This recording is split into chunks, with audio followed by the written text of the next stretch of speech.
You only get one shot. Are they going to click on that and look more at the listing, or are they going to move on? Real Estate Radio Boston with loan officer Rick Shearer of Guaranteed Rate. If you are dealing with someone that doesn't understand those micro markets, you're going to be steered completely in the wrong direction. And legal professional Ali Alavi of Alavi Braza PC. It's a transaction for us, but it's someone's home. The biggest anxiety I felt, am I going to get the mortgage? It all breaks down to communication. Real Estate Radio Boston gives you the information you need to succeed in today's housing market. Just agree on something? Yeah, we actually did. Isn't that amazing? I love that. You're giving me this blank stare. Yeah, because I'm trying to figure out where you're going with this. But You left his lawyer up. he's handsome too.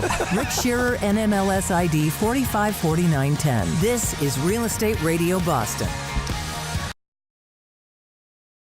Cambridge is its own little crazy animal. It is. It's an absolutely brutal market right now. One of the things we've been going through the last few years is a lack of inventory. So when something comes out, it's priced properly, it's marketed properly, it's gone in 3 or 4 days. And why Cambridge? Like, why is Cambridge such a hot market? I mean, Boston obviously is attractive, but Cambridge is its own little thing. I mean, is it people want to just be more closer to biotech and the colleges I mean, what's the draw to Cambridge?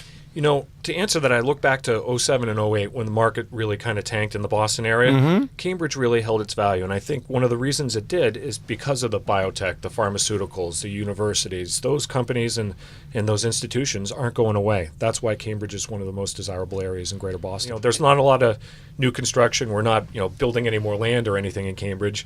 What we are seeing, though, is some development out in the Alewife area, different parts of Cambridge. It's lagging behind by a few years, but I think we are going to see more and more housing in Cambridge as we move along. But if the rents are so high, then I think it makes sense for you to own. But the affordability isn't there in Cambridge. And is that why we're seeing a halo effect in Arlington, Somerville, etc.? Yes, it is. We're seeing, back when I started 15 years ago in real estate, I was in Somerville, and we got a lot of people that overflowed from Cambridge into Somerville simply because Somerville was much more affordable. Now it's, Somerville's, people are priced out of Somerville. Crazy. It's insane. So people are looking at Medford. They're starting to look at Arlington. They're starting to look a little further out in different areas. So we are seeing that overflow now. One of the things you mentioned just a few minutes ago was that if a particular property is priced right and marketed appropriately, it's going to fly off the shelf.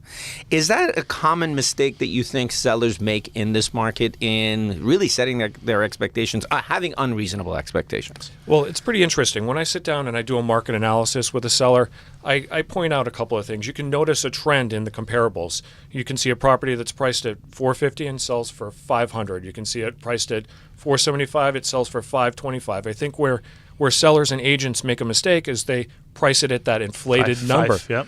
If you price it at that inflated bid-up number, it's going to sit for a while. Price it. You can't underprice something, but what you can do in this market is overprice something, and an overpriced home sits.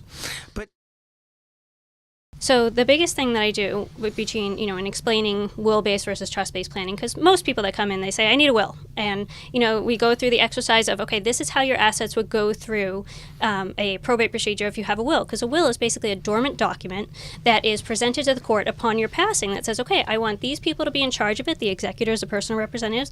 I want these people to be the beneficiaries. They're going to receive my assets. And I want these people to act as the guardians for my minor children.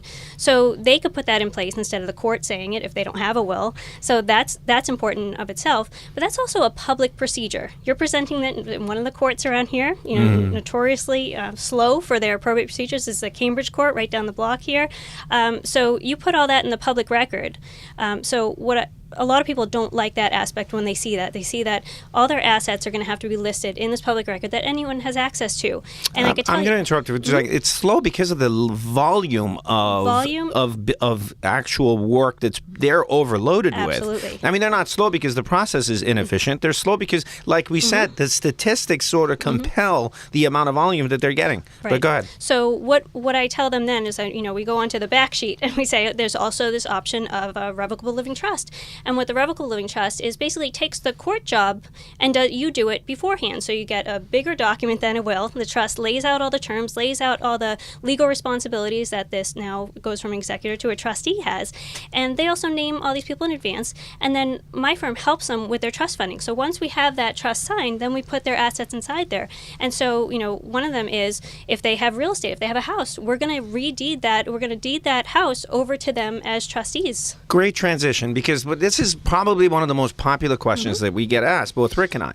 If I purchase a property and I want to do an estate plan, can I deed the property into a trust without having to create this due on sale clause of the mortgage? Absolutely. Is that Under true? the St. Germain Act, 1982, Exactly. you just it allows it. And so sometimes what I'll tell my clients is just tell your mortgage company this is what you're doing. It's still all the same trustors. They're the trustors, they're the trustees, and they're the beneficiaries.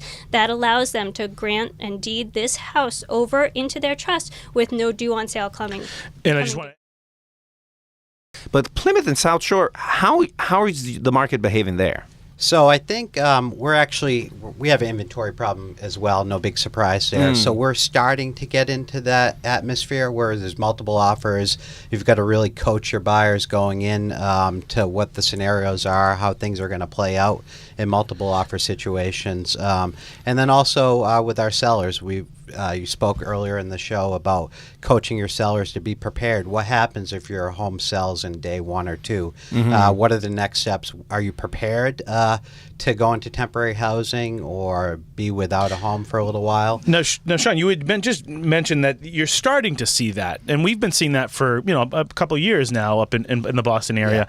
Yeah. Is this something new that's coming in, or because of the lack of inventory, or there's a lot more buyers out there, or have you been seeing this for a while? I think we've been seeing it for a while, Okay. Over the last year or so, or maybe even the last couple of years, but it's become a lot more dramatic over the last 3 or 4 months. So a lot of the millennials that are just entering the housing market realize they just can't afford to live in Cambridge, Somerville, so they're starting to look at other alternatives. So Plymouth is a great option. It's a great lifestyle. They're close to beaches. There's great restaurant dining in Plymouth on the South Shore and even on the Cape. So they're willing to make that commute. Yeah, and access to the city is relatively easy by train. Yeah, commuter rail, and there's a couple buses as well that run into South Station. So people can, get on the train, be in Boston within an hour, and then off to their respective workplaces. Ali and I both go down to the Cape a lot in the summertime. We sit in that same traffic, and we usually hit the traffic right around the Plymouth exit, right? Yeah. So are you seeing a drive for people not looking to deal with the traffic and buy in Plymouth as your second home? Yeah, so I've actually worked with a number of buyers and sellers of second homes over the past couple of years, past few years, and it's a really strong market because people don't want to go over the bridge, and you're still an hour from Boston, you're an hour from Providence, and a lot of people are just seeing the value there. Plymouth is really an untapped potential. There's some really private beaches that you can own waterfront homes for $1 million. You go up to, just a few towns over in Duxbury, $1 million house in Plymouth might be $5 million in Duxbury. Wow.